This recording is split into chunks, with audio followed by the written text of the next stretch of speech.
La famille de Matisse m'appelle. La première personne à m'appeler, je ne peux pas dire qui c'est la famille de Matisse. Je veux protéger les gens. Pour le moment, je ne peux pas dire. En panique, pour me dire que l'histoire est en train de prendre d'autres tournures. Moi-même, je ne comprends pas. On me fait comprendre que l'avocat de la famille de Matisse, c'est-à-dire qui représente la famille Matisse, qui défend les intérêts de cette famille, est arrivé chez le procureur pour le dossier de Matisse. Quand il arrive là-bas, il trouve qu'un avocat fictif s'est présenté avant lui. Comment je peux dire fictif là? Parce que nous tous on doit comprendre. Fictif, un faux avocat, voilà. Il trouve qu'un faux avocat.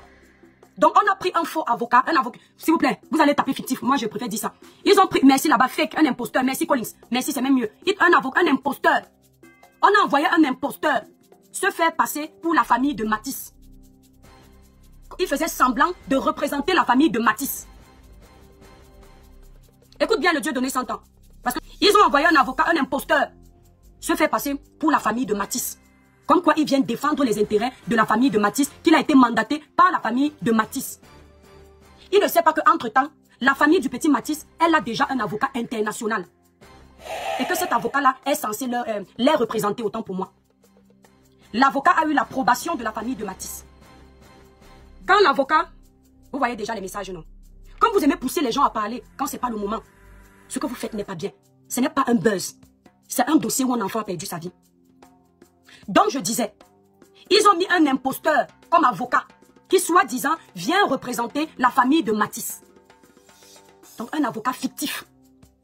Quand cet avocat arrive, il a déjà écrit au nom de la famille de Matisse. Il a déjà raconté tout et n'importe quoi pour se faire passer pour la famille de Matisse. Vous comprenez que si quelqu'un se fait passer pour vous, dans un dossier où vous avez perdu quelqu'un, la personne là va raconter n'importe quoi pour que vous perdiez le procès. On est d'accord, non? Dieu merci, la famille de Matisse avait déjà pris un avocat international que eux-mêmes connaissent déjà parce que c'est un aîné de la famille.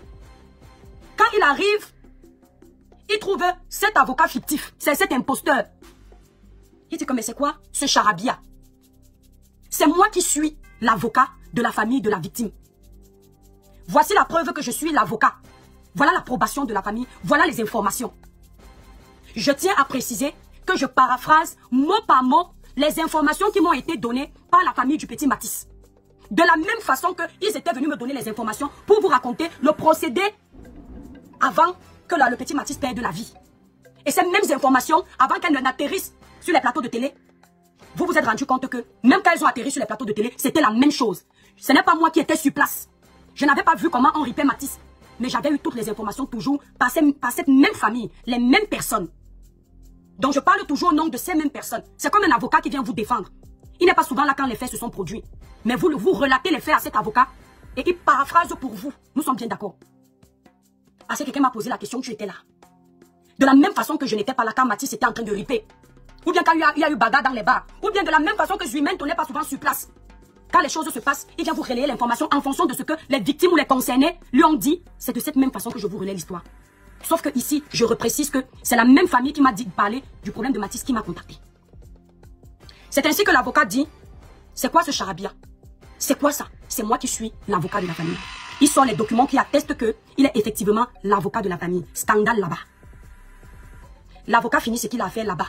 Je tiens à préciser qu'il y a des détails de cette affaire que je laisserai le temps à la famille, s'ils le veulent, de venir ici clarifier. Je ne veux pas. Parce que c'est souvent ma aide que vous voulez dans les choses comme ça. Je sais qu'il y a plein qui me détestent là, ils attendent seulement que je glisse quelque part pour charger mon pain. Je sais, et manger. Donc je fais attention à ce que je reçois. Tout ce que je dis là, que je paraphrase là, c'est ici dans mon téléphone. Relaté par la famille. Pauline, c'est témoin, le voilà en commentaire. Je ne veux pas entendre demain que, merci. Wow, wow, wow. Quand ça se passe comme ça, l'avocat appelle la famille de Matisse pour leur dire que vraiment le Cameroun, voilà ce que j'ai découvert en arrivant ici. Merci Leslie. J'ai découvert qu'on avait déjà envoyé un faux prédécesseur, donc, c'est-à-dire un faux avocat, un imposteur, pour se faire passer pour moi, pour venir vous défendre. La famille tombe des nues. La famille dit à l'avocat qu'eux n'ont jamais envoyé un autre avocat à part lui. C'est comme ça que l'avocat leur dit, chut, je ne peux pas parler. C'est une chose confidentielle. L'avocat qui est un avocat qui travaille beaucoup, j'ai dit que c'est un avocat international, il n'a pas toujours le temps. Un confrère imaginaire, merci. Il doit se rendre à Douala et revenir pour le procès de Matisse. Il se rend à Douala avec sa femme. Je tiens à dire que je suis en train de paraphraser les déclarations de la famille de Matisse. J'insiste, je ne vais pas me faire avoir comme le dossier de Samiline. L'avocat doit se rendre à Douala. Il prend la voiture avec sa femme pour se rendre à Douala. Embuscade. L'avocat part à Douala avec sa femme. Il roule au calme.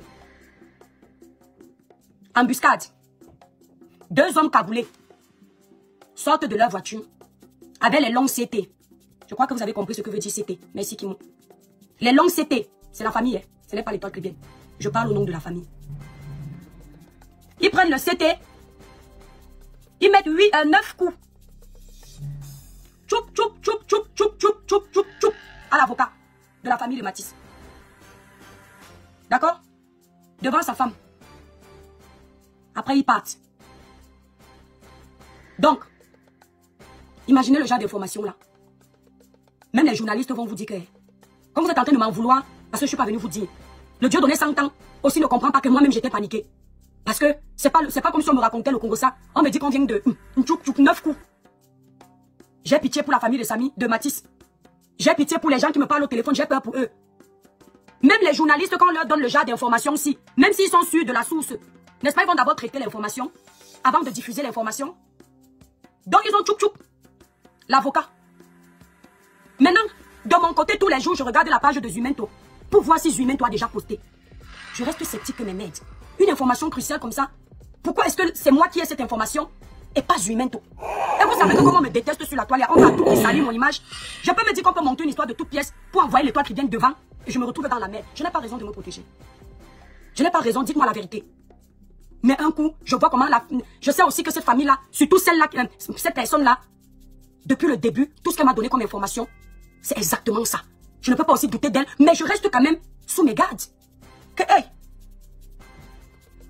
c'est comme ça qu'on le menace là-bas. Donc, ne me demandez pas si l'avocat est RIP ou il n'est pas RIP. Attendez la suite des événements après. Ne prenez pas ma tête. Ne me demandez pas à moi, même si je sais ce qui se passe.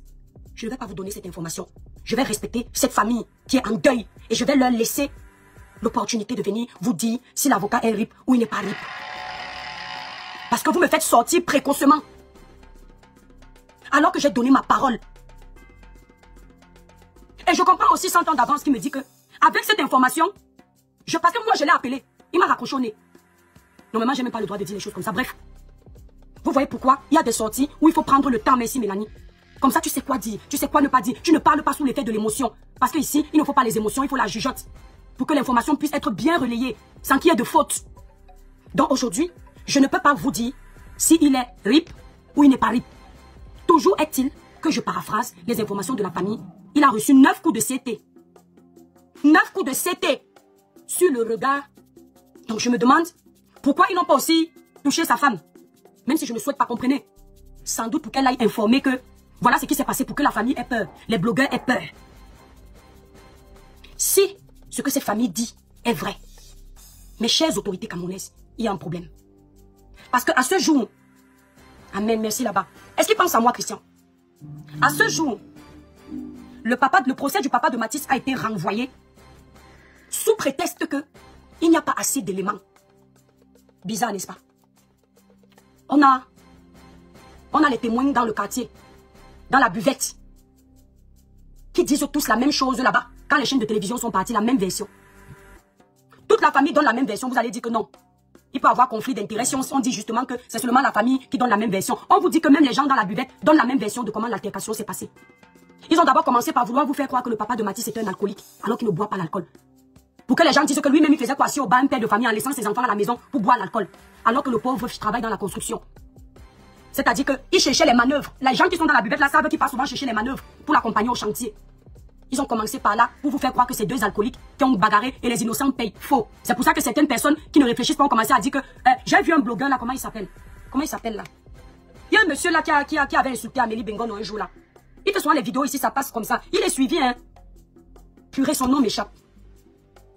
Mais Seigneur, donne-moi le nom de ce blogueur. Il est suivi, hein. J'ai entendu ce monsieur dire que le papa de Matisse était où? Lui-même, vous allez chercher, je sais même plus exactement ce qu'il disait, j'ai trouvé ça tellement ridicule. La relance, je crois, la relance.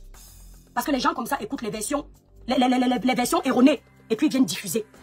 Ils commencent à chercher, à transformer Merci Japa Media TV. Ils commencent à vouloir transformer la famille de Matisse en bourreau. Et le père de l'idole en victime. Inverser les rôles. Donc je vous explique déjà. Pour que ce soit clair, j'insiste. Ce monsieur allait là-bas à la buvette pour aller chercher les manœuvres au chantier. C'est là où je vous avais déjà expliqué ça ici. Ma version ne change pas parce que c'est la même que la famille m'a donnée. Et c'est la même qu'ils ont redonnée plus tard. Le papa de l'idole voulait donc venir avec lui, il a refusé. D'où tout le problème là. D'où la bagarre. Il n'y a pas qui buvaient ensemble. Le papa de Matisse ne boit pas. Selon ce qui a été rapporté. Les gens de la buvette donnent la même version. Donc, en ce qui concerne le procès du petit Matisse, le papa de l'idole a été renvoyé. Son procès a été renvoyé à une date ultérieure parce que soi-disant la justice de notre pays considère qu'il n'y a pas assez d'éléments et ils veulent un complément d'enquête. Un complément d'éléments. On a le CT du crime. On a une multitude de témoins. On a une victime à terre. Sans oublier les autres frasques. Peut-être que la justice ne prend pas en considération. Mais, jusque-là, notre justice prend le temps. Ok, je peux vous l'accorder. Parce que condamner un criminel à des années de prison, peut-être selon vous sans raison, n'est pas normal. C'est tout à votre honneur. Au moins, ça prouve que vous faites bien votre travail. On applaudit pour qui? La justice camerounaise. C'est comme ça qu'on aime vous voir. Prendre votre temps. Juger les gens de façon normale. Respecter la procédure. Ah, les Camerounais aiment quand vous respectez la Constitution. On aime ça. Enfin, le Cameroun change. Mais ce qui me taraude de l'esprit. Messieurs et mesdames les juges. Ah oui, les toi qui viennent parler beaucoup. La petite là, un jour on va lui faire. On va lui montrer qu'elle a fermé sa bouche. Elle parle dans les choses des Camerounais. Messieurs et mesdames les juges. Dans un problème qui concerne un killameur, preuve à l'appui, témoin à l'appui, arme du crime à l'appui, vous êtes encore en train de mener vos investigations, n'est-ce pas? Vous respectez la procédure. C'est-à-dire ça prend son temps. Ça respecte les états. Mais il y a une petite là au Cameroun. Et ce n'est pas un cas isolé. Il y a une petite là au Cameroun, une comédienne. Je n'avais pas parlé de son dossier parce que vos choses du Cameroun là, un janja. Elle s'appelle Ngono, quelque chose, une comédienne Ngono. Son dossier avait fait la une ici là. Ou bien elle avait usurpé le grade d'un magistrat, soi-disant. Et finalement, on s'était rendu compte après enquête que c'était une victime, comme beaucoup d'autres comédiens. En l'occurrence ici, Rosine Gamieux et d'autres comédiens, j'ai oublié leur nom. On s'était rendu compte qu'elle était victime, Ngono là. Et même il y a eu des témoignages là-bas au tribunal. Des gens qui se sont désolidarisés d'elle en disant, effectivement, elle n'est pas celle qui a orchestré Ngono Nikez. Merci ma grande. Vous n'avez jamais jugé la petite là. Elle n'a killé personne, messieurs et mesdames les juges. Ngono Nikez n'a ripé personne au Cameroun. Elle n'a pas violemment arraché le souffle à un petit enfant de 6 ans. Laissé une famille en détresse, dans le choc, le stress. Elle, selon vous, elle avait juste usurpé le titre de magistrat. Et plus tard, vous aviez eu des informateurs qui vous ont fait comprendre que ce titre-là, elle n'a pas usurpé, c'est aussi une victime. Vous l'aviez déféré, illico presto. Elle est en train de croupir dans les prisons du Cameroun comme une vulgaire délinquante. Comme une vulgaire criminelle. Comme une vulgaire VOL. Mais entre-temps, un monsieur qui a ripé un petit ange de 6 ans. Et à ce qu'on sait, ce n'est pas son premier ripage. Vous êtes en train de respecter la procédure. Mais pourtant, vous n'avez pas respecté la procédure de la petite Ngono Nikez. Une gamine à la fleur de l'âge, qui a l'avenir, qui a un concept, qui a un travail, qui peut être une grande dame demain au Cameroun. Vous privez cette petite de sa liberté. Elle est dans les prisons avec les plus grands bandits au monde, les plus grands rippers, les VOL, les fumeurs d'un coup. Elle est en prison. Même juger son dossier vous dépasse, mais vous l'avez déjà déféré. Un jour, vous allez nous dire, et j'assume ce que je dis. Je sais que j'ai déjà plein de plaintes comme ça là-bas au Cameroun. Le jour, je vais seulement poser mes pieds Interpol. Parce que le trafic d'influence, c'est vous. Dès qu'on vous dit la vérité là, ça vous énerve. Mais un jour, vous allez nous dire si dans ce Cameroun-là, nous sommes tous les mêmes Camerounais, ou il y a des Camerounais qui selon vous sont VIP et d'autres sont de la bas de gamme. Et les VIP doivent avoir un traitement différent de la bas de gamme. Si tel est le cas, on va comprendre, on va s'aligner. Mais dans la mesure où vous nous faites comprendre que nous sommes tous des Camerounais égaux, essayez d'éviter de trop nous tromper. Essayez d'éviter de nous mépriser jusqu'à ce point. Essayez.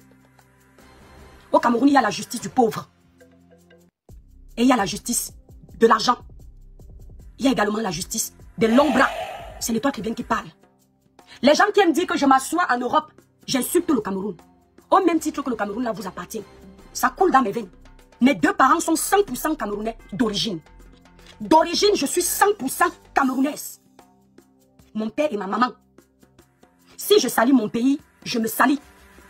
Dénoncer, édifier, sensibiliser, revendiquer.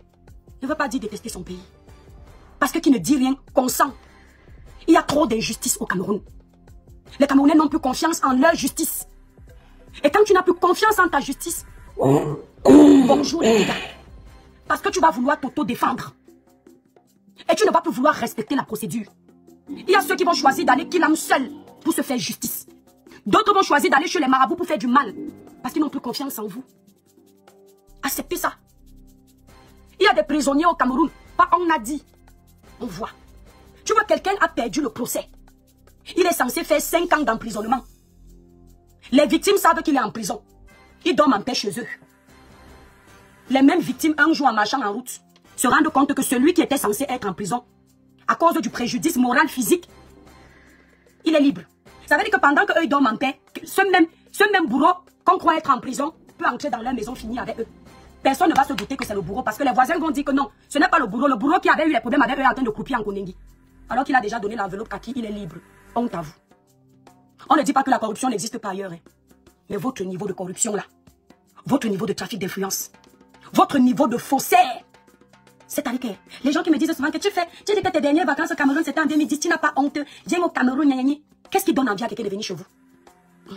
Si ce n'est nos mères là qu'on mange, on est content de respirer l'air de notre pays, de sentir la poussière de nos ancêtres, de manger le poisson bio de mon village à Kribi ou là-bas à Youpoué. Si ce n'est pas seulement ça, et puis embrasser sa famille, ses cousins, cousines serrés dans les bras. Si ce n'est pas ça, qu'est-ce qui nous donne envie de rester chez vous? C'est-à-dire qu'un pays où tu as même peur de venir investir.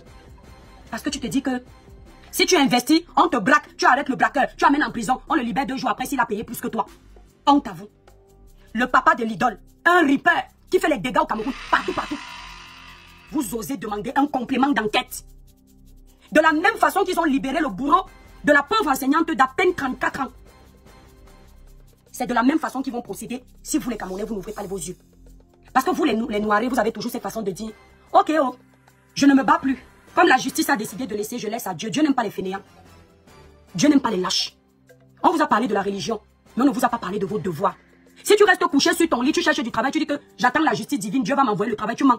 Dieu aime celui qui se lève à aller chercher le travail. Il rédige son CV, il va postuler dans les boîtes qui recrutent. Et après, il peut te donner suite à ça une chance d'être recruté, d'avoir du travail. C'est idem quand tu demandes justice pour les torts qui t'ont été causés.